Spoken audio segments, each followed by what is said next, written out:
ሞት በጣም ሰፊ ርዕሰ ጉዳይ ነው። ብዙ የተጻፈበት፣ ብዙ ቅኔ የተቀኙበት፣ ብዙ የሚያፈላስፍ እንደውም አንድ ሰው የሞትን ጉዳይ ካነሳ ፍልስፍና ቃጣው ይባላል። ራሱ ህይወትን ዲፋይን ማድረግ የሚጀምረው ሞትን መመልከት ሲጀምር ነው። በሃይማኖትም ከሃይማኖት ውጭ ሆነን ብናየው ለማናችንም የማይቀርልን ነገር ስለሆነ የሞት ጉዳይ በጣም ሰፊው ርዕሰ ጉዳይ ነው። መጽሐፈ መቃብያን የሚል መጽሐፍ ላይ መጽሐፍ ቅዱስ ውስጥ የሰውን ሞትን መዘንጋት በጣም ያደንቃል። ያለ ግን የሚረሳ የማይቀር ግን አጠገብሽ ሆኖ የምትረሺው አይነት ነገር የለም። እንደዛ አይነት ርዕሰ ጉዳይ ነው ሞትና በጣም ሰፊ ርዕሰ ጉዳይ ነው። ሞት ምንድነው የሚለውን ዲፋይን ለማድረግ በጣም ሰፋ ይላል። ግን እንደ ሃይማኖት ሰው ደግሞ እኔ ሰብሰብ አድርጌ ካነሳሁት መጽሐፍ ቅዱስ ሞት የሚለውን ቃል በሶስት መንገድ ነው የሚጠቀምበት። የመጀመሪያው ያው ሁላችንም ሞት ሲባል የሚመጣብንና የምንፈራው የነፍሳችን ከስጋችን መለየት ነው። የዚህ ምድር ላይ ቆይታችን የሚያበቃበት ሰው አረፈ ሞተ ተብሎ የሚለቀስበት የታወቀው ሞት እሱ ነው። ግን መጽሐፍ ቅዱስ እሱም ብቻ አይደለም ሞት የሚለው፣ ከሱ ቀድሞ ሌላ ሞት አለ። እዚህ ምድር ላይ ያለ ሰው በህይወተ ስጋ ያለ እየተንቀሳቀሰ የማይለቀስለት ለቅሶ የማይደረስ እድሩ የማይሰበሰብበት ግን እንደሌለ የሚያስቆጥር አኗኗር አለ። እዚሁ ምድር ላይ ሆኖ ክፋት ውስጥ የሚኖር ከሆነ መጽሐፍ ቅዱስ ላይ በጣም በብዙ ቦታ ለምሳሌ አንድ ሰው ቤተሰቦቹ ሞተው ልቀብር ልሄድ ነው ሲለው ክርስቶስ ምን አለው? ሙታናቸውን ይቀብሩ ዘንድ ሙታንን ተዋቸዋል። ቤተሰቦቹ ሞተዋል። ሙታን ተነስተው ከሞት መቼስ አይቀብሩ። ስለዚህ ሁለት አይነት ሞት በዚህ አረፍተ ነገር ውስጥ ተናገረ። አንደኛው ነፍሳቸው ከስጋ የተለየ ወላጆቹ ናቸው። ሁለተኛው ደግሞ ሙታን የተባሉት በህሊና መሞት አለ፣ በልብ መሞት አለ፣ በአስተሳሰብ መሞት አለ። አንዳንድ ሰው አለ እየተባለ ግን በጣም በክፋት ውስጥ ከኖረ መሞት የተሻለ ሁሉ ሊሆን ይችላል። እንደውም በጣም እኛ የምንፈራው የስጋን ሞት ከነፍስ መለየት ነው እንጂ እሱ የማይቀርና ስለ ሰውየው ማንነት የማያሳይ ሞት ነው። ምድር ላይ ያሉ ግን መሞት በጣም ስለ ባልቴት ሲናገር ባሏ ስለሞተባት ሴት ሲናገር የባሏን ሞት በጣም ለተቀማጠለ ህይወት እንደ እድል የምትቆጥር ከሆነች በህይወቷ ሳለች የሞተች ናት ይላል ቅዱስ ጳውሎስ። ደግሞ ቅምጥሊቱ ልና በህይወቷ ሳለች የሞተች ናት ይላል። ስለዚህ በጣም ብዙ ሊያነጋግር ይገባ የነበረው ሞት ከዛኛው ይልቅ ይሄኛው ነው። ይሄኛውን ሞት ደግሞ ሰው በህይወት እያለ ከሞተ ለሌላ ሶስተኛ ሞት ይዳረጋል። ከስጋ ሞት ከቆጠር ነው ሁለተኛ ሞት፣ ከዚህ ከቁም ሞት ከቆጠር ነው ደግሞ ያ ትንሣኤ የሌለው ሞት ነው። የመጨረሻው ሞት ዳግም ሞት፣ የእሳት ባህር የመሳሰል ኩነኔ በአጠቃላይ ማለት ነው። የነፍስ ኩነኔ እነዚህ ሶስቱ ናቸው። ከሶስቱ ትንሣኤ የሌለው የመጨረሻው ትንሣኤ የሌለው ሞት የሚባለው መኮነን ነው። የስጋና የነፍስ መለየት ትንሹ ነው። በጣም የሚገርመው አሁን እኛ በጣም የምንፈራው ሞት የስጋና የነፍስ መለየት አይደል? ግን እሱ የመጨረሻውና ቀላሉ ሞት ነው። የማይቀረው የሆነን ደረጃ ለመሻገር ሲፈለግ ከስጋዊው ዓለም ወደ መንፈሳዊ ዓለም መሸጋገሪያ፣ እንደውም የዘላለም ህይወት የልደት ቀን የበርዝዴይ ፎር ኢተርናል ላይፍ ይባላል። ከዚህ ዓለም ከእናታችን ማፀን አይደል የምንወጣው? ከዚህ ዓለም ወደዛኛው ዓለም ለመሻገር ደግሞ ከምድር ማህፀን የምንወለድበት ቀን የልደት ቀን የሰማይ ቤት በርዝዴይ ካለ የሚከበረው ሰው የሞተበት ቀን ነው እንግዲህ። እና ትንሣኤ ያለው ሞት ነው። የመጨረሻው ደግሞ ምድር ላይ ያለው እሱም ትንሣኤ ያለው በንስሐ ሰው ሙታነ ህሊና ከሆነ የሆኑ ሰዎች የህሊና የልብ ያስተሳሰብ ሞት ውስጥ ያለ ሰው ፈቃደኛ ከሆነ ራሱን ለማስነሳት ይችላል። በማንኛውም ጊዜ ራሱን መቀየር ይችላል። ያ ምድር ላይ ያለ ንስሐ የሚባለው እሱ ትንሣኤ ይባላል። በድሮ ጊዜያቶች ብሉይ ኪዳን ላይ እና የተለያዩ ካልቸሮች፣ የተለያዩ ሃይማኖቶች፣ የተለያየ ባህሎች ላይ ሞትን እንዴት ያዩታል? ከዛው ጋር ተያይዘው ደግሞ አንዳንድ እምነቶች ላይ ከሞት በኋላ ህይወት አለ እንደሚባለው ሃይማኖት ሁሉ ከሞት በኋላ ህይወት የለም፣ ኤግዚስት አያደርግም። አንድ ሰው ከሞተ ምድራዊ ህይወቱ ካለቀ አለቀ ነው የሚሉ አሉ።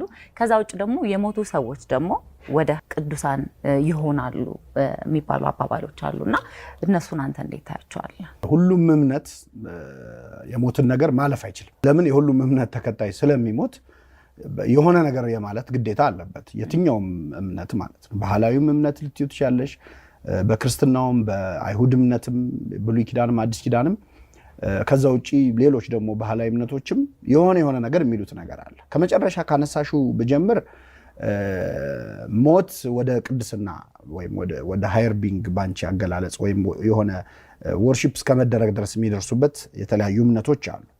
ወደ ክርስትናው ዓለም እና ወደ መጽሐፍ ቅዱስ ዓለም ከመጣን መሞት ብቻውን ቅዱስ የሚያሰኝ ከሆነ በቃ ሁሉም ሰው ቅዱስ ነው ማለት ነው። ምክንያቱም የሚቀር ሰው ስለሌለ እንደ አቺቭመንት ሊቆጠር ነው ማለት ነው። ግን ይሄ በተፈጥሮ የሚሆነውን ነገር ሊሆነ ለዚህ ደረጃ ሊያበቃ አይችልም። ሆኖም ምድር ላይ ያለ የኖረው ህይወት ነው በኋላ ያለውን ከሞት በኋላ ያለውን ማንነቱን ቅዱስም እርኩስም ሊያሰኘው የሚያስችለው። እንደው ሃይማኖት እንኳን ባይኖር ለምሳሌ ምድር ላይ በሀገራችን መሞታቸው የሞቱበትን ቀን የምናስታውሳቸው ታሪካዊ ሰዎች አሉ። ያ ግን መሞታቸው ያመጣው አይደለም። ከመሞታቸው በፊት የነበሩበት የኖሩበት አኗኗር ጥለውት ያለፉት አሻራ መልካም ነገር ከዛ በኋላ የእነሱን ሞት ቀኑን እንደ ትልቅ ነገር ለማስታወስ ልደታቸውም የዛ ነው ያህል ልደትም ሞትም ትርጉም የሚኖረው በነገራችን ላይ ሰውየው መሀል ላይ በኖረበት ምክንያት ነው። ኖረና ሞተ የሚል አለ መጽሐፍ ቅዱስ ላይ የዘር ሐረግ ሲዘረዝር አንዳንድ ሰዎችን ኖረ ሞተ የሚል ኖረ ሞተም አይነት አስተዋጽኦ ላለው ሰው መምጣቱም መሄዱም ለሱ ብቻ ነው የሚሆነው ትርጉም የሚኖረው ለሌላው አካል አይኖርም። ግን አኗኗራቸው ምድር ላይ የኖሩበት ህይወት ለሌላው ትርጉም የሚሰጥ ለሌላው ተርፈው ያለፉ ከሆኑ ያ ወደሆነ ደረጃ ያደርሳቸዋል። በሃይማኖት ደግሞ ተጋድሎ ፈጽመው መልካም ስራን ሰርተው እግዚአብሔር ያስቀመጠውን ህግጋትና ትእዛዝ ህግ ክልከላ ነው፣ ትእዛዝ ደግሞ አድርግ የሚለው ነው። እሱን አድርገው ያለፉ ሰዎች ቅድስናን ሊያገኙ ይችላሉ። አምነው ሞቱ ይላል። አምኖ መሞትም አንድ ሳያምኑ ከመሞት በላይ ስለሆነ እሱም አንድ የሚያሰኝ ነው። ሲለይ ቤተክርስቲያን ራሱ ለሁለት ይከፍላል የሃይማኖቱ ትምህርት፣ የድል ነሺዎችና የተዋጊዎች ቤተክርስቲያን። የተዋጊዎች ማለት እዚህ ላይ ያለነው ሰዎች ነን፣ ገና አልጨረስንም፣ ሩጫዬን ጨርሻለሁ ምናምን የሚል መቃብር ላይ የምናያቸው ጥቅሶች አሉ አይደል? ገና ሩጫ ላይ ገና ትግል ላይ ገና የሆነ ነገር ለማግኘት እየታገለ ያለው አካል እዚህ ያለው ነው። ድል ነሺዎች ደግሞ ማለት ተጋድሏቸውን ፈጽሟል። ሰው ከሞተ በኋላ ምንም የተለየ ነገር መቀየር አይችልም። እዚች ምድር ላይ ያለችው ህይወት ነች አኗኗሩን የምትወስነውና ያንን በማስመልከት ነው። ከዛ ውጪ ብሉይ ኪዳን በነበረው ዘመን እና አዲስ ኪዳን በነበረው ከአዲስ ኪዳን በኋላ ያለው የሞት ትርጉም ተቀይሯል። ሞት ከዛ በፊት ቅጣት ነበረ። በእርግጥ ቅጣቱም የምሕረት አካል ነው። ቀጥታ አሁን ከዚህ ጥያቄ ጋር ባይገናኝም ከክርስቶስ መምጣት በኋላ ግን ሞት ራሱ የሞተበት ሃይማኖት ሆነ ክርስትና። የሞት ሞት የሚባለው በነገራችን ላይ ዕለተ ዓርብ ነው። ክርስቶስ የሞተበት ቀን ነው። እንትና ከበደ ሚካኤል አገኘው ነበረ በተገናኘን ጠይቀው ነበረ በተገናኘን የሚል ግጥም አላቸው። ሰሎሞን ጠቢቡ ሰሎሞንን ባገኘው ጠይቀው ነበረ ለሁሉም ጊዜ ያለው ብሎ የለ ሞት የሚሞትበት ቀን መች ነው ብለው ገጥመዋልና ሞት የሞተው ግን በዕለተ ዓርብ ነው። የሞት ሞት የሚባለው ያ ነው እና አሁን የክርስቶስን ሞት እንደ ድል እናከብራለን። ለምን? ሞት የሞተበት ቀን ስለሆነ፣ የሞት ትርጉም የተቀየረበት ስለሆነ፣ ሞትን ድል አድርጎ ሲነሳ ከሱ በኋላ ለሚሞቱና ለሚነሱ ሁሉ መቃብርን ከመፍራት ይልቅ እንደ መኝታ ቤት አንጥፎልን ሄደው መግነዙን ትቶ ነው ሄደው። ከዚህ በኋላ ሞት ኃይል የለውም እና ከዛ በኋላ ሞት ሆይ መውጊያ የት አለ፣ ሲኦል ሆይ ድል መንሳት የት አለ ብሎ ለመዘመር ለመፎከር የሚቻልበት ዘመን ስለሆነ የሞት ትርጉም በብሉይ ኪዳንና በሐዲስ ኪዳን ተቀይሯል። በክርስቶስ መምጣት ተቀይሯል ማለት ነው። በዓለም አቀፍ በተለያዩ አጋጣሚዎች ሚዲያም ላይ ስናይ የተለያዩ ነገሮች ላይ ስናይ ህፃናት ለምሳሌ የተወለዱ ህፃናት የ2 ዓመት ልጅ የ3 ዓመት ልጅ 4 ዓመት ልጅ ያለፈ ህይወታቸውን የሚያስታውሱበት አጋጣሚ አለ። ብሪጅ ላይ ወይ የሆነ ድልድይ ላይ የሄዱ አሁን ላስት ታይም ያየሁት ልጅቷን እናቷን እዚህ ድልድይ ላይ ነው የሞትኩት ትላታለች። እንዴ ምን ማለት ነው? ህፃን ልጅ ናት። በዛ ድልድይ ይሁን ምን ይሁን መለየት የሌለባት ልጅ ናት እና እዚህ ድልድይ ላይ የሞትኩት ማሚ ትለኛለች። እንዴት እላታለሁኝ እና ከድልድዩ መኪናው ተገልብጦ እየነዳሁ ነበር፣ ወልቆ ውሃ ውስጥ ገብቼ ነው የሞትኩት እና ቪቪድሊ በጣም በእርግጠኛነት ደረጃ በግልጽ ደረጃ የሚያስታውሰዋሉ እና ሪኢንካርኔሽን ወደሚለው ይወስደን ይሁን ላይክ ኖረን አዲስ ተወልደው ግን ድሮ የኖሩትን ህይወት የሚያስታውሱ ህፃናት አሉና እንዴት ታየዋለህ እሱን?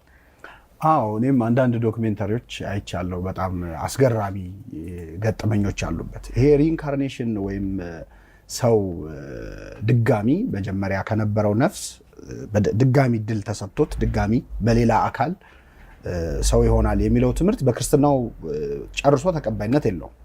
መጽሐፍ ቅዱስ በግልጽ ይህን ጉዳይ ሲናገር ዕብራውያን 9:27 ላይ ለሰው አንድ ሞት አንድ ህይወት ተመድቦበታል በምድር ላይ አንዴ፣ ከዛ አንዴ መሞት ነው፣ ከዛም ፍርድ ነው የሚለው።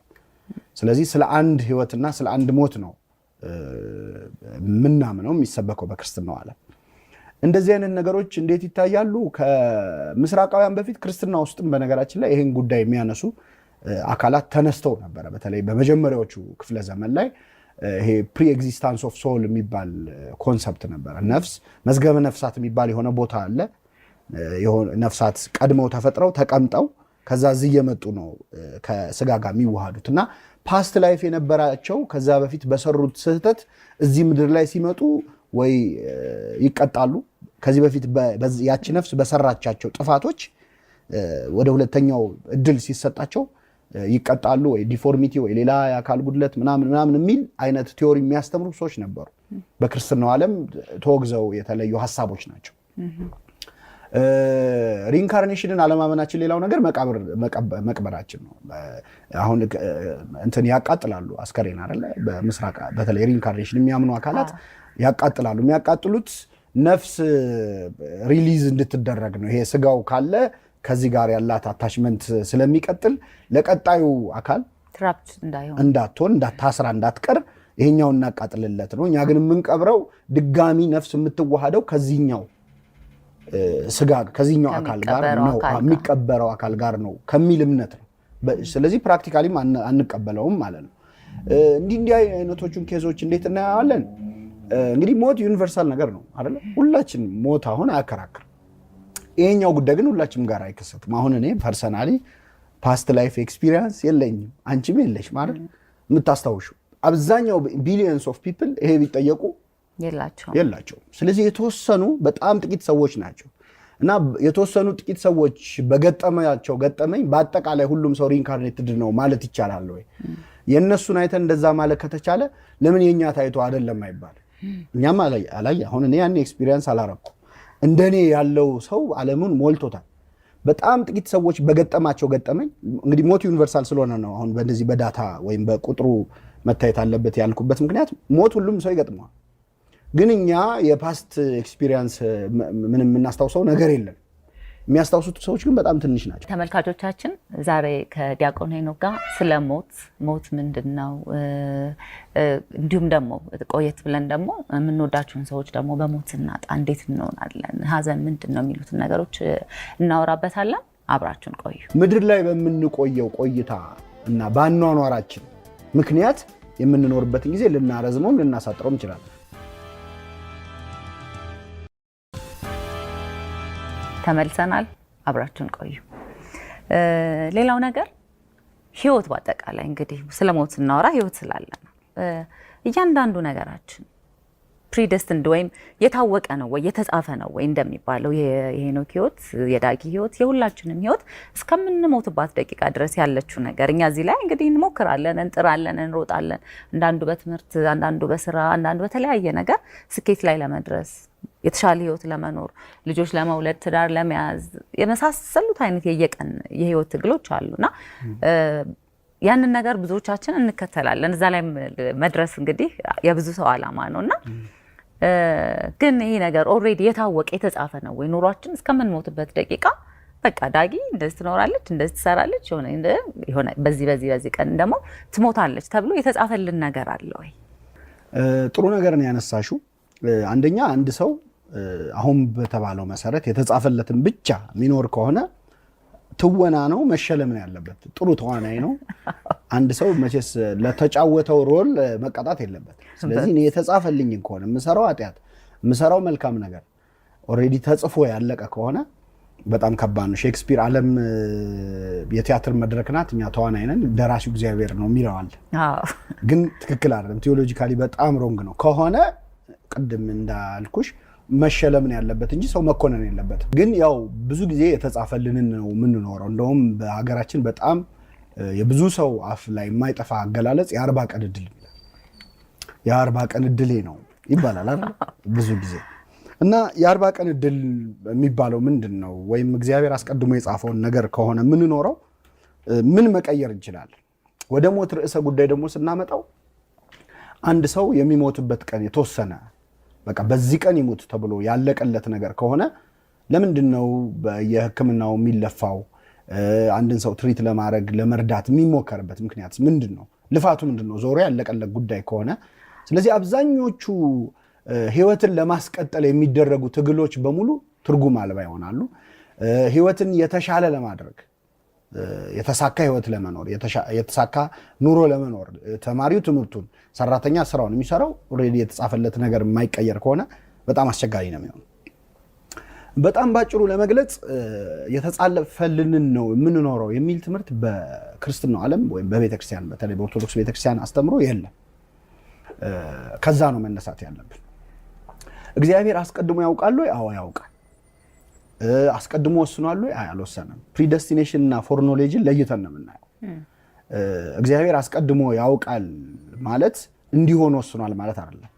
የሚያውቀው ስለወሰነ ሳይሆን የሚሆነው ያወቀው ስለሚሆን ነው። ለምሳሌ አሁን አንድ ሐኪም የዛሬ ወር አንድ በሽተኛ ይሞታል ቢል እንደተባለው በወሩ ቢሞት አንተ ገደልከው አይባልም። እንደውም የሐኪም እውቀት በጣም ይደነቃል አይደል? በቃ በተናገረው ቀን እኮ ሞተ ያሰኛል።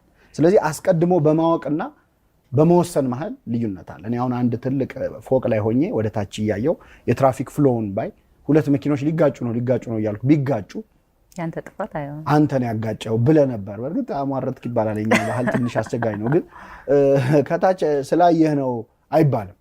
ያለሁበት ከፍ ያለ ቦታ የመኪኖቹን ቀጣይ እንትን ለማየት እድል ሰጠኝ። እግዚአብሔር ያለበት አምላካዊ ሲጀመር ከታይም ውጪ ነው። እግዚአብሔር እኛ ታይም የምንለው ላይን ውስጥ ውጪ ነው ያለው። ስለዚህ ሁሉም አሁን እንደሆነ ነው።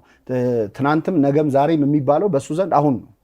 ስለዚህ የሱ የሚሆነውን የማየት የማወቅን ጉዳይ ከመወሰን ጋር ልክ አሁን እኔ ያየሁት ፊልም ለምሳሌ የሆነ ፊልም እየታየ ቀድሜ ያየሁት ነው ልበልሽ፣ አንቺ አላየሽው፣ ይሄ ፊልም እንደዚህ ነው የሚሆነው ስል ቢሆን አንተ ስላልክ ነው የሚሆነው አይባልም። ቀድሞ የማየቴ ነገር ነው እና ማወቅንና መወሰንን ለይተን ነው አንደኛው።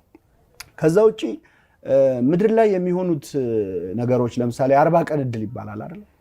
የ40 ቀን እድል በነገራችን ላይ በሃይማኖቱም በሳይንሱም በጣም የሚደገፍ ጽንሰ ሐሳብ ምንድነው? አንድ ልጅ ሲጸነስ 40 ቀን ሲሞላው በሳይንሱ ደግሞ 8 ሳምንት ሲሞላው ሙሉ አካሉ ያልቃል ማለት ሁሉም ኦርጋኖቹ ተሟልቶ ልጁ አድጎ ሁሉም አካል 2 እጅ 2 አይን 2 እግር የሚለው ሁሉ ነገር ይኖረዋል። ከዛ በኋላ ሳይዙ ነው እንጂ የጨመረ የሚመጣው ጨርሷል ማለት ነው። የልጁ ተስዕሎተ መልክ ይባላል በግዕዙ። እግዚአብሔር መልኩን ሳለው ቀረጸው አካሉን ማለት ነው። መልክ የሚባሉት እያንዳንዱ አካላት ነው። መልካ እንደዚህ እንላለን እያንዳንዱ አካል ማለት ነው። እና ተስዕሎተ መልክ ወይም አይኑን እጁን እግሩን ሰጠው። ያ 40 ቀን ሞላው ማለት ነው። ስለዚህ ሙሉ ሰው ሆነ። እድሉ የዛን ቀን የተወሰነው ማለት በዛ በተሰጠው አካል የሚያደርገው ነገር የሱ እጅ ላይ ያለ ነገር። ስለዚህ ምን ይላል አሁን በዚህ በጾሙ በደብረ ዘይት ቀን የሚቀደስ ቅዳሴ ቅዱስ አትናቴዎስ የሚባል የደረሰዋል። በ40 ቀኑ ድሃ እንዲሆን ታረገዋለህ፣ ባለጸጋም ታረገዋለህ ይላል። ማለት በ40 ቀኑ ጽንስ ውስጥ እያለ ድሃ ሀብታም ይሆናል ማለት አይደለም። ድሃም ሀብታም ሊሆን የሚችልበትን ሙሉ አካል ሰጠው ማለት ነው። ከዛ የዛ ሰው ውሳኔ ነው። የ40 ቀን እድል ማለት እሱ። ስለዚህ ሰው የሆነ ነገር አድርጎ አልሳካ ሲለው የ40 ቀን እድል ማለት አይችልም። ምክንያቱም ሰው ሆኖ የተፈጠረ ዕለት ነው ያበቃው። እግዚአብሔር ያን ቀን የ40 ቀን እድል ሰጥቶናል ማለት ይሄ ሳይንሱም ሃይማኖቱም የሚያየው እንትን ነውና የሞት ቀንን ውሳኔ በተመለከተ ከእውቀት አንጻር እግዚአብሔር ያውቃል። ከዛ ውጭ ግን ኮንዲሽናል የሆነ እንደሆነ ራሱ እግዚአብሔር ሁኔታው ታይቶ እንደሆነ የሚያሳዩ በጣም ብዙ መጽሐፍ ቅዱሳዊ ጥቅሶች አሉ። ለምሳሌ ሁሉም የሚያውቀው ጥቅስ በምድር ላይ እድሜህ እንዲረዝም እናትና አባትን አክብር፣ መልካምም እንዲሆንልህ እድሜህ እንዲረዝም እናትና አባትን አክብር ይላል።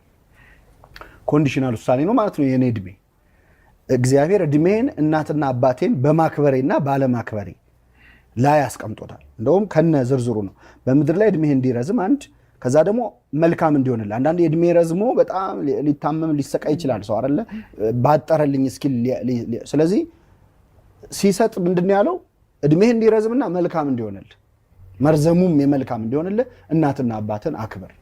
እንደዚህ በምድር ላይ ህይወታችሁ ይረዝም ዘንድ ትእዛዜን ጠብቁ። በጣም ብዙ ቦታዎች አሉ። ስለዚህ እድሜን ኮንዲሽናል አድርጎታል ማለት ነው። ከተወሰነለት እድሜም በታች እግዚአብሔር እንዲኖር እየፈለገው ሊያጥር ይችላል ሰው። ለምሳሌ ዳዊት ሲጸልይ ይላል በዘመኔ እኩሌታ አትውሰደኝ ይላል። በእድሜ እኩሌታ አትውሰደኝ ማለት አንተ እንድኖር ያሰብከው አለ፣ ግን በእኔ ምክንያት አታቋርጠው ይላል። እና አንዳንዴ ሰው በራሱ ምክንያት ሊያሳጥረው ይችላል እስከ ሱሳይድ እስከማድረግ ድረስ ማለት ነው። ሱሳይድ ማድረግ ለጊዜያዊ ችግር ዘላቂ መፍትሄ ራስን ማጥፋት ማለት ነው። አሁን ይሄ ተወስኖ ነው ሊባል አይችልም። ልክ እንደዛ ግን ሱሳይድ የግድ እኮ መርዝ መጠጣት ብቻ ላይሆን ይችላል። አንድ ሰው በሱስም ግራጁዋል የሆነ ሱሳይድ አለ ማለት ቀስ ብሎ ራሱን እየጎዳ የሚመጣበት ሊሆን ይችላል። ስለዚህ እነዚህን የሞት ቀንን ክፍት ነው ያደረገው እግዚአብሔር ነው። ሊረዝም ይችላል፣ ሊያጥር ይችላል እንጂ ያቺ ቀን ምን ብለዋለች? በጣም ደስ የሚል ቃል ወንድሟ ሞቶ ጌታ ሆይ አንተ በዚህ ኖረ ቢሆን ወንድሜ ባልሞተ ነበር ብለዋለች ለክርስቶስ። በእርግጥ ክርስቶስ በዚህ ኖረ አይባል፣ እሱ በሁሉ የሞላ አምላክ ነው። ግን አንዳንዴ እንዲህ ተደርጎ ቢሆን ኖሮ እንዲህ አድርጌ ቢሆን ኖሮ ብሎ ሰው ይጸጸታል፣ በጣም ይጎዳል፣ ይሰበራል። የተወሰነ ነው ሲባል የሚጽናናም ሰው አለ። በከፊላው እግዚአብሔር ሲጀመር እግዚአብሔር ይገድላል እግዚአብሔር ያድናል ብላለች ሐና የምትባል ነብይት ስትጸልይ። መግደልም ማዳንም የእሱ ስልጣን ነው፣ እሱ እናምናለን። ግን ምድር ላይ በምንቆየው ቆይታ እና በአኗኗራችን ምክንያት የምንኖርበትን ጊዜ ልናረዝመውም ልናሳጥረውም ይችላል። በመልካምነትም ሊያጥር ይችላል። በነገራችን ያ የውሳኔው እግዚአብሔር ስለሆነ ለምሳሌ በክፋትም በመልካምነትም ያጥራል። በክፋት ሲሆን ለምሳሌ ፈርዖንን በጣም ጨካኝ ንጉስ ነው ፈርዖን እና ፈርዖንን በኤርትራ ባህር ያሰጠመ ምሕረቱ ለዘላለም ነውና ይላል ዳዊት ሲጸልይ። እስቲ ባህር ውስጥ ከቶ ምሕረት አለ ወይ? ምንድነው ፈርዖን ቢቆይ ገና ህዝብ ይጨርሳል። ስለዚህ ለዚህ ሰውዬ እድሜው ማጠር የእግዚአብሔር ምሕረት አካል ሆነ። ለአንዳንድ ሰው ደግሞ እንደው መቆየ ስትይ መጽሐፈ ሲራክ ላይ መጽሐፈ ጥበብ ላይ በደንብ ይናገራል።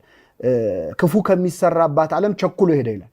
አንዳንዴ ሰው በጣም ጥሩ ማንነት ኖሮት በጣም በቃ በሰው የተወደደ ሆኖ ምናልባት 1-5 ዓመት ቢጨምር የነበረውን ጥሩ ነገር ሁሉ አበላሽቶ ይሄድ ከሆነ መንገዱን ያውቃልና እግዚአብሔር ሊወስደው ይችላል። ክፉ ከሚደረግባት ዓለም ቸኩሎ ሄደ የሚለው ይህንን ነው። የራሱን ሰዎች ወሰደ ምናምን ሲባል የምትሰሚው ማለት ነውና ደጋግ ሰዎች አይበረክቱም ይባላል። ለምሳሌ ሊበረክትም ይችላል። እነ ማቱሳላ 900 ዓመት የኖሩት ደጋግ ሰዎች ናቸው። ክፉ ሰዎች አረ ማለት በአንድ ቃል ዲፋይል ታደርጊው አትችይም። አቤል ቃየልን ገደለው፣ ወጣት ነው። አሁን ወጣት ሲሞት ዘመኑ ወጣት የሚሞትበት ነው፣ ክፉ ዘመን እንላለን። የመጀመሪያው ሟች ወጣት ነው። ስለዚህ እሱ በየትኛውም እድሜ ሊጠራ ይችላል። እንግዲህ የፈጣሪን አዋቂነት አሁን እኛ በነገራችን ላይ ስለሞት የምናደርገው ዲስከሽን ማለት ምን እንደሆነ ታውቂያለሽ? ሆድ ውስጥ ያሉ ለምሳሌ መንታ ህፃናት ስለዚህ ምድር ቢያወሩ እስቲ እንዴት ነው ወተን ስለማያውቁት ነገር ማለት ነው። እና እንደው ማለት በተጻፉልን እውነታዎች ተመስርተን እንፍጨረጨር ይሆናል እንጂ አብዛኛው በሞት የሚመለስ ጥያቄ አለ። አንድ ብፁዕ ቅዱስ አቡነ ሽኖዳ የሚባሉ የግብፅ ፓትርያርክ አንድ ልጅ ነፍስ ስትወጣ እንዴት ነው ብሎ ጠየቃቸውና አልሞከርኩትማ እና አንዳንዴ ሞክረን የምናውቀው ነገር አለ ማለት ነው። ቅዱስ ጳውሎስም አሁን ከእውቀት ከፍ ያውቃለሁ በኋላ ግን እኔ እንደታወቅኩ አውቃለሁ ይላል። የበለጠ ኤክስፒሪየንስ ስታረጊው የሚገባሽ እውነት ያለው በተለይ ሞት ላይ ነው። ያም ሆነ ግን እንደዛ ነው።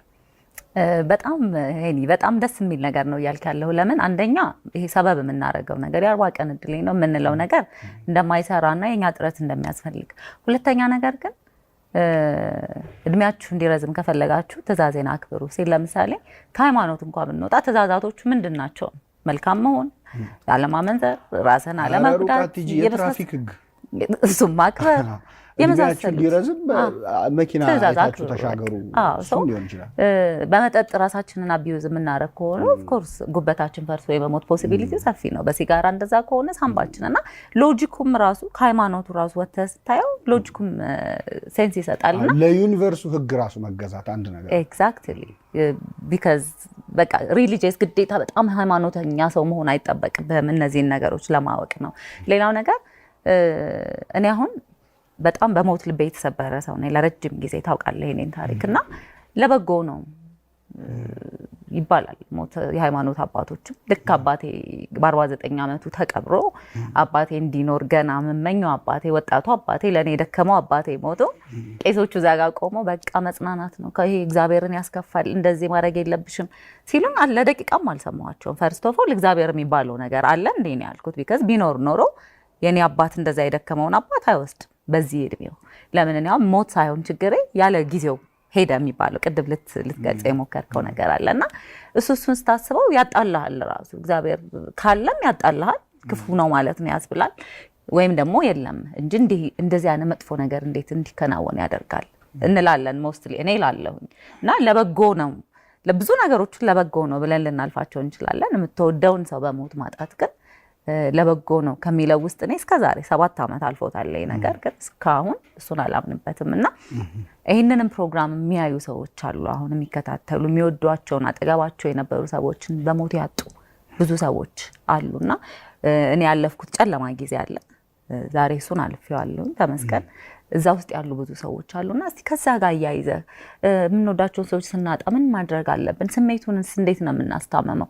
አትዘኑ ተው የሚሉንን ሰዎች ምንድነው ያስ ልክ ነው ወይ የሚለውን ነገር እስኪ የሆነ ነገር በልበት። አዎ በጣም ጥሩ ነው ያነሳሽው ጉዳይ። በጣም ከባድ ነው። ምንድነው በሰው ቁስል እንጨት ስደድበት የሚባል አባባል አለና እንዲሁ በቀላሉ በተለይ ሀዘኑን ኤክስፒሪየንስ ያደረገው ሰው ምን ያህል የሚታመም የዛን ደረጃ ህመሙን የሚያውቀው የለም።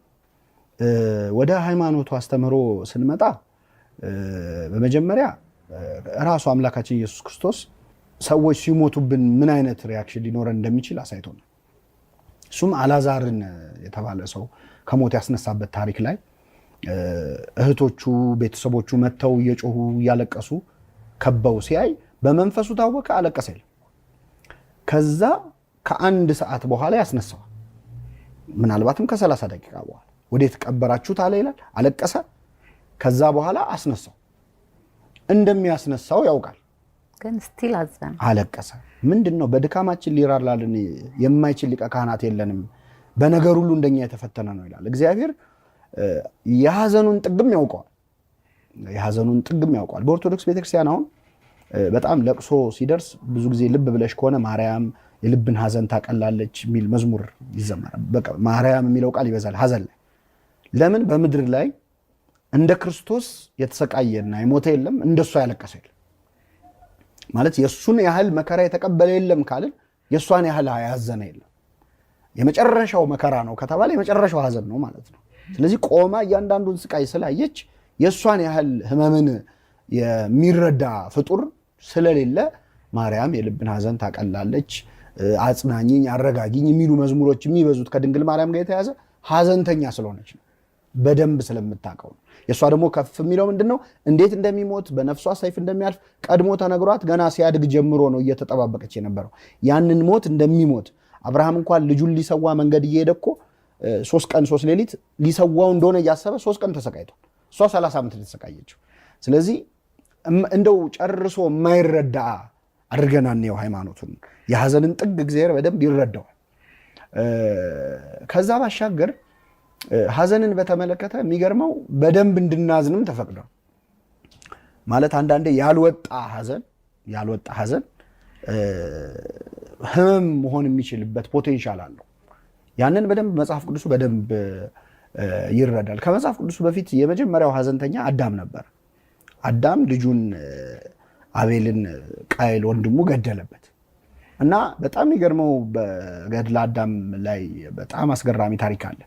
አዳም እንግዲህ የመጀመሪያው አባት ነው፣ የመጀመሪያው ለቅሶ የደረሰበት ሰው ነው፣ ሐዘንም የደረሰበት እሱ ነው። ስለዚህ ለህይወትም ለዓለምም አዲስ ነው። ስለዚህ እንዴት ማድረግ እንዳለበት ግራ ገባው እና በጣም ነፍሱ ተጨንቃ ሰውነቱ እስከ ማበጥ እስከ መቆጣት ደረሰ። ምንድነው የሚለው? የእግዚአብሔር መልአክ ቁጭ ብሎ እያለቀሰ አሳየው ነው የሚለው። እንዴት ያንን ሐዘን ማውጣት እንደሚችል ማለት ነው። ያንን ሲያይ ከመልአኩ ተረድቶ ቁጭ ብሎ አልቅሶ ሐዘኑን አወጣ። ስለዚህ ሐዘናችንን በደንብ እንድናወጣ ራሱ ክርስቶስ አልቅሶ አሳይቶናል። በቅዱሳኑ ህይወት በደንብ ማልቀስ። አሁን አንዳንዴ ሰው ሲሞትብን እንዲወራ ሁሉ አይፈልግም። አሁን ሰው እሱ ይሄን ጉዳይ አታንሱት፣ መድበስበስ የለበትም። የተዳፈነ እሳት ይሆንና ሰውየውን ሲያቃጥለው ነው የሚኖረው። መጽሐፍ ለምሳሌ አብረሽ የተነሳሽውን ፎቶ፣ አሁን ዘመኑ ቴክኖሎጂ ያለበት ነው፣ ቪዲዮ ምናምን የሚያስታውሱንን ነገሮች ሰዎች ዞር ለማድረግ ነው የሚሞከረው። እንደዛ ግን አይደለም። እንደውም ጭራሽ በደንብ ማቅረብ እና ማየት። መጽሐፍ ቅዱስ ላይ የለበሰችውን ልብስ ይዘው ያለቅሱ ነበር። ይህ ነበረ የለበሰችው ልብስ ስትሞት ማለት ነው። ሲለቀስላት ልብሶቿን ይዘው እንግዲህ በዘመኑ ልብስ ምንድነው ማሳየት የሚችል? አሁን ቢሆን ፎቶ እንደምናደርገው ለምንድነው ፎቶ የሚታየው? በደንብ እንዲወጣለት ሜሞሪዎቹን በደንብ ከዛ ሰው ጋር የነበረውን እያሳወሰ እንዲያዝን ነው። ምክንያቱም መጽሐፍ ቅዱስ ለሁሉም ጊዜ አለው ይላል። ለደስታም ጊዜ አለው፣ ለሐዘንም ጊዜ አለው፣ ለሳቅም ጊዜ አለው፣ ለለቅሶ ጊዜ አለው። ሰው ሲስቅ አትሳቅ አይባልም፣ ሲያለቅስም አታልቅስ መባል የለበትም። ከዛ ባሻገር ግን አንቺ የገጠመሽ አይነት ሞት ለበጎ ነው ብሎ መረዳት የራሱ ኤክስፒሪየንስ ይፈልጋል። ባንዴ ላትቀበዩ ትችላለሽ። ራሱ ለበጎ ነው የሚለው ጥቅስ ራሱ እኛ ለበጎ ነው የምትለዋን ቶሎ እናወጣታለን እንጂ ቀድሞ ምንድነው የሚለው? እግዚአብሔርን ለሚወዱት እንደ ሐሳቡም ለተጠሩት ነገር ሁሉ ለበጎ ነው። ስለዚህ ነገር ሁሉ ለበጎ መስሎ እንዲታየኝ እኔ ከእግዚአብሔር ጋር ያለኝን ፍቅር ላይ መስራት ይኖርብኛል። እንደ ሐሳቡ መጠራት ይኖርብኛል። ሐሳቡን መረዳት ስጀምር ከዛ በኋላ ለካ ለበጎ ነው እላለሁ እንጂ አሁን እኔ በደፈነው አንድ ሰው ሐዘን ወይ የሆነ ነገር ደርሶበት ሄጄ ለበጎ ነው ልለው አልችልም። እሱ ነው ያን ማለት ያለበት። መቼ? እግዚአብሔርን መውደድ ሲችልና እንደ ሐሳቡ መጠራት ሲችል። አንድ በጣም ቀላል ምሳሌ ማንሳት እችላለሁ። ዮሴፍ የተባለ ሰው በጣም የታወቀ ውብ የመጽሐፍ ቅዱስ ታሪክ ነው። የገዛ ወንድሞቹ ሸጡት። እንዴት ነው ይሄ ለበጎ የሚሆነው? ማለት ሊገሉን ነበር መጀመሪያ። እንደውም አንደኛው ወንድሙ አይን ሽጠው ብሎ ነው ሸጡት። ምንም ጥፋት የለበትም። ስንቅ ይዞላቸው ነው ሄደው። ለወንድሞቹ የሚበሉትን ስንቅ አድርስ ተብሎ ሄደ። እሱ ያመጣውን ስንቅ አስቀምጠው በልተው እሱን በ20 ብር ለግብፃውያን ሸጡት። ባሪያ ነው የሆነው። እንግዲህ ከአባቱ ቤት በጣም ተወዳጅ ተሞላቆ ያደገ ያዕቆብ በጣም የሚወደው ያማረ ልብስ ሰጠው። ምን ይላል ከዛ በፊት ታሪኩ? በወጣትነት እድሜው ወስደው ግብፅ ላኩት። የማያውቀው ሀገር ሄዶ ባሪያ ነው የሆነው። ደሞዝ የለውም። አስቢው። በጣም ብዙ ስቃይ ውስጥ ነው የኖረው።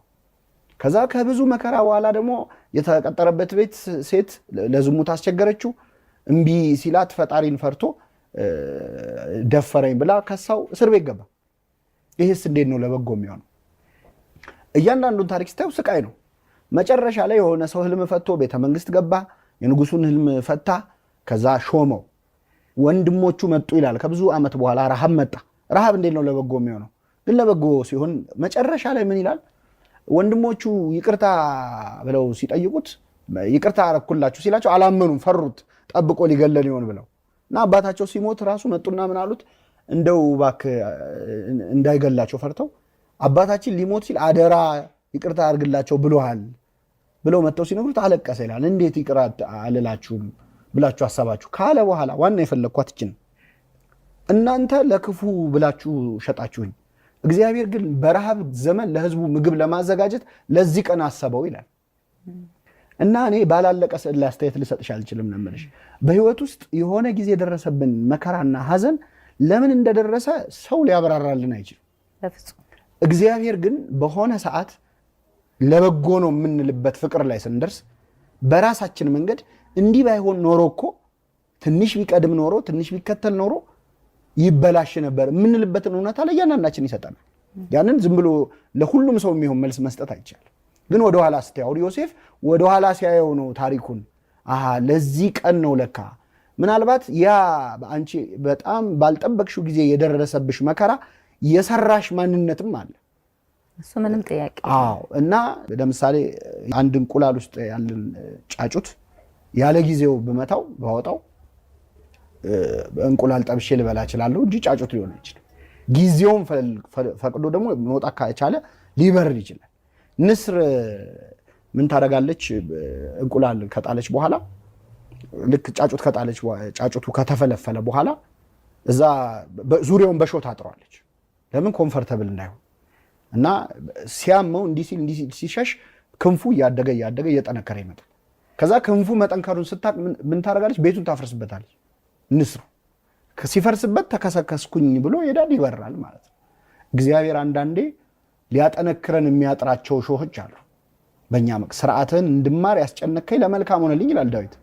ምን አይነት ጭንቅ ነው? ጭንቅ ነው፣ ግን ለመልካም ሆነልኝ። በኋላ ስታዩ የሚገባሽ ነገር አለ በህይወትሽ። እና እያንዳንዱ ሰው ለበጎ ነው የሚያሰኘው ዝም ብሎ የሰው ቁስል ላይ እንጨት ለመስደድ አይደለም። በዛ ሰው ታሪክ ውስጥ ያ ነገር መሆኑ የሚያመጣቸው በጣም ብዙ መልካም ነገሮች አሉ። ዩኒቨርሳሊ እኮ ማንኛውም ሰው ወላጆች ይሞቱበታል።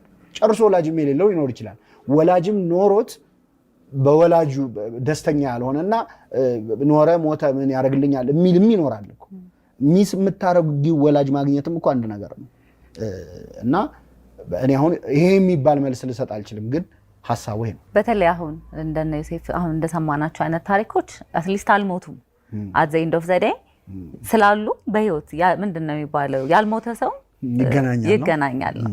ሰው መጨረሻ ላይ መልስ አላቸው ብቻ እነዚህ ሰዎች እንዳልከው ነው። ባላለቀ ጽሁፍ ላይ መልስ መስጠት አንችልም ወይ እንግዲህ ሞተን ካላየ ነው በስተቀረ የዚህ ነገር መልስ ላናገኝለትም እንችላለን። አይ ቲንክ በኔ ስፔሻሊ ከኔ ጋር ባለው ነገር ያስባለሁ ቆመን ልንመልሰውም እንችላለን። እድሜ ይስጠን እግዚአብሔር ከፈቀደ እሱም ሊሆን ይችላል። በመልሰው አንድ ቀን በጣም ደስ ይለኛል። ለምን ሁሉም ላይ ጥያቄ አለ። በጣም ደስታ ላይ ሰውን ወይኔ አባቴ ሳያ ይላል። በጣም የሚያሳዝን ነገር ሲገጥመኝ አባቴ ቢኖር ያጽናናኝ ነበር እላለሁ። እህቴ አድጋ ሳያት ወይኔ ቢያያት ኖሮ እላለሁ። ልጄ ሁሌ ኖሮ ቢሆን ኖሮ ሁሌ ክፍተት ያቺ ጉድለቷ አትሞላም። አሁን የምለውን ነገር አምሹር በጣም ብዙ ህዝብ የሚጋራውና የሚሰማው ስሜት ነው እና ያንን ለበጎ ነው የሚለው ላይ መድረስ እንግዲህ ለምን ብዙ በሃይማኖትም የተጉ ከእግዚአብሔር ጋር ያላቸውም ቅርበት በጣም የጠበቀም ሰዎች የዘመድ ቄስ ሲፈታ ያለቅስ ይባላል ማለት ቄስ ሆኖ ዘመድ ሲሆን ራሱ ያለቅሳል ፍታቱን ትቶ እንደማለት። ስለዚህ ይሄ የእውቀት ጉዳይ አይደለም። እንደነገርኩሽ ክርስቶስ የሚያስነሳውን ሰው ህመም አልቅሶበታል ማለት ክርስቶስም ሆኖ የሚፈታ ችግር አይደለም ማለት ነው።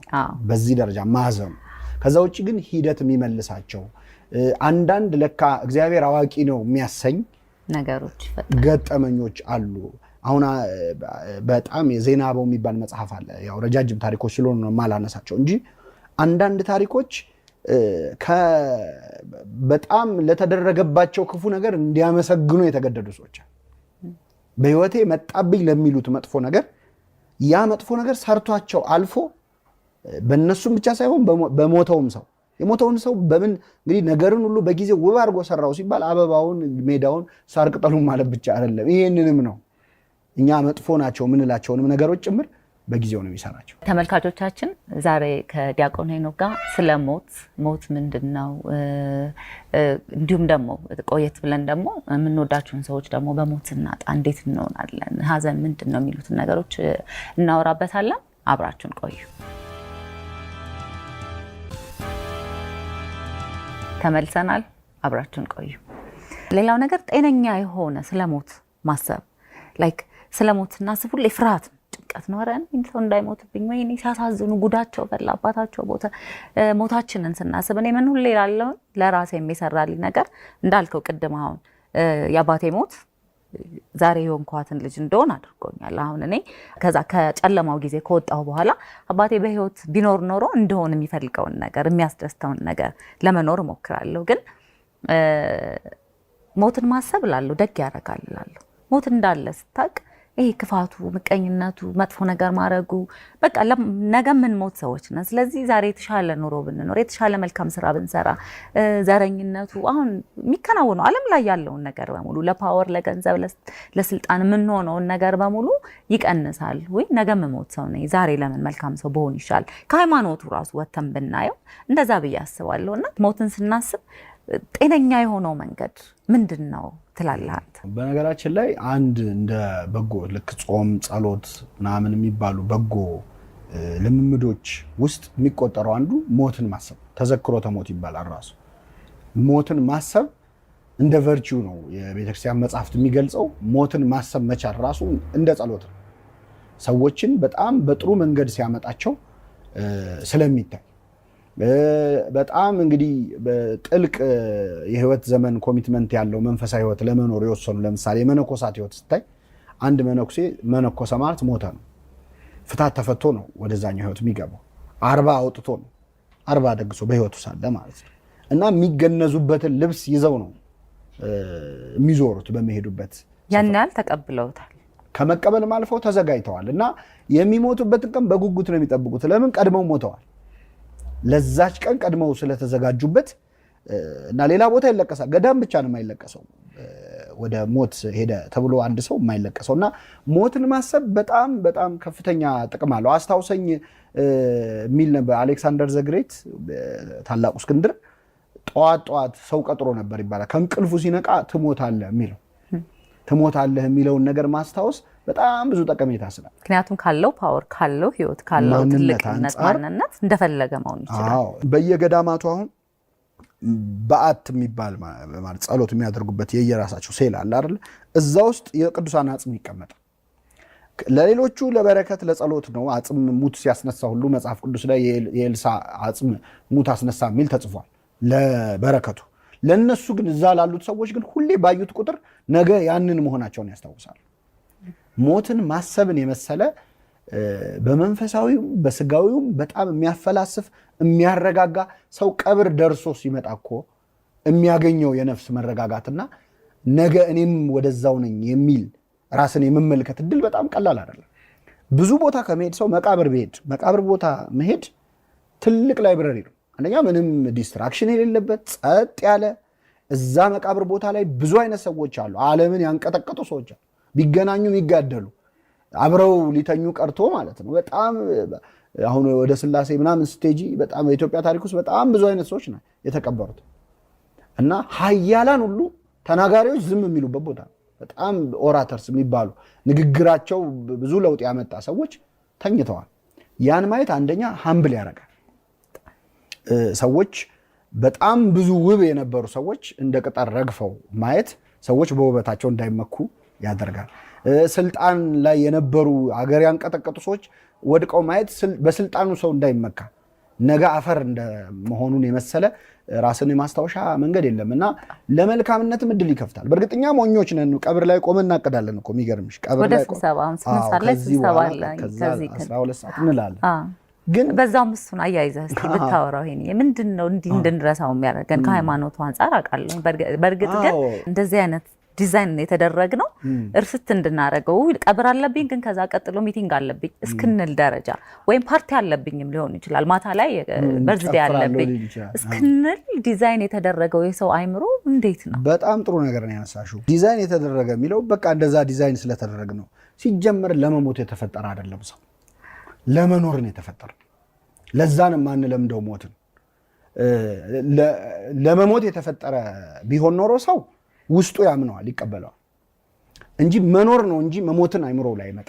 ለምን ሲጀመር ሞትን የፈጠረው እግዚአብሔር አይደለም ይላል መጽሐፈ ጥበብ። እግዚአብሔር ይገብረ ሞት፣ እግዚአብሔር ሞትን አልፈጠረም፣ ሰዎች ራሳቸው ተወዳጁት አመጡት ይላል። እንግዲህ መጀመሪያ የእግዚአብሔር ፕላን የቤተክርስቲያን መጽሐፍ የሚናገረው እቅዱ ምንድነው? የሰው ልጅ በነፃ ፈቃዱ ወደ ኢተርኒቲ እንዲሻገር፣ ወደ ዘላለማዊነት እንዲሻገር። ያንን ከማድረግ ከቻለ 1000 ዓመት ኖሮ እንግዲህ ሰው ሲፈጠር ኢንተርሚዲየት ስቴት ሆኖ ነው የተፈጠረው ይላል የቤተክርስቲያን መጽሐፍ። ማለት መዋቲም ኢመዋቲም ሞርታልም ኢሞርታልም ለመሆን የሚችልበት ፖቴንሻል ያለው ሆኖ ነው የተፈጠረው። ያንን ግን ወስኖበት ከሚሰጠው ይልቅ አቺቭ አድርጎ ሰው በራሱ ምርጫ እንዲያገኘው ነው የታሰበው። ያንን ማድረጊያ ነው ዕፀ በለስ የተከለከለበት እና የምናውቀው መጽሐፍ ቅዱስ ላይ የተጻፈው ታሪክ ያለው። ስለዚህ የተፈጠርነው ለሞት አልነበረም፣ ለህይወት ነው። ስለዚህ ለህይወት የተፈጠረ ሰው መቼም ሞትን አምኖ ሊቀበል አይችልም፣ ውስጡ ሊቀበል አይችልም። ስለዚህ ይረሳዋል። አንቺ ሱንት ያለሽ ሊሞት እኮ ትንሽ ደቂቃ ቀርቶትም ሰው እንደሚኖር እንጂ እንደሚሞት አያስብ። እንደው አሰቃቂ አደጋውን ቢደርስብን እና በቃ ትንሽ ልንሞት ትንሽ ሚኒት የቀረን እንኳን ብንሆን ስለ ነፍስ ስለ ዘላለም ህይወት ከማሰብ ይልቅ ስለመዳን እንዴት ከዚህ ልውጣ ነው። ይሄ ማለት በአንድ መልኩ ለሞት አለመፈጠራችንን በምንም ተአምር በህይወት ተስፋ ማንቆርጥ መሆናችንን ነው የሚያሳየው። ሞትን ሌላው ግን አብረን ልናይበት የሚገባው ነገር ምንድነው? እግዚአብሔር የምህረቱ አካል አድርጎ መቀየሩ ነው። አሁን ሞትን ብዙ ጊዜ ቅጣት ነው የብዙዎቻችን እንትን። ግን የሰው ልጅ የእግዚአብሔርን ትእዛዝ ከጣሰ በኋላ መዋቲነትን መረጠ፣ ሞርታሊቲን መረጠ። ሞርታሊቲ ሲመረጥ ደግሞ ግራጁዋል ነው። ስለዚህ የባህሪ መጎስቆል፣ መታመም፣ ሌላው ችግር ምናምን ማርጀት የሚለውን ነገር ጨምሮ ነው የተቀበለው ማለት ነው። ያንን እንደመረጠ ሲያውቅ እግዚአብሔር ያደረገው ሌላ ምህረት የስጋ ሞትን ማምጣት ነው። ለምን ሰውን አንቺ በጎሰቆለ ባህሪው ይሄ ፎልን ኔቸር የሚባለው በዛ እድሜ ልክ እንዲኖር ብታረጊው ምንድን ነው የሚሆነው? እያረጀ ቢቀጥል ማለት ነው። ባይሞት ሞት ባይኖር ኖሮ የሚያበቃ አለ። ስለዚህ ሞት ማለት የምህረቱ አካል ነው የምትለው ቤተክርስቲያን ምንድነው? እስሩን ነው ወይም የቅጣቱን ዘመን ነው ያሳጠረው።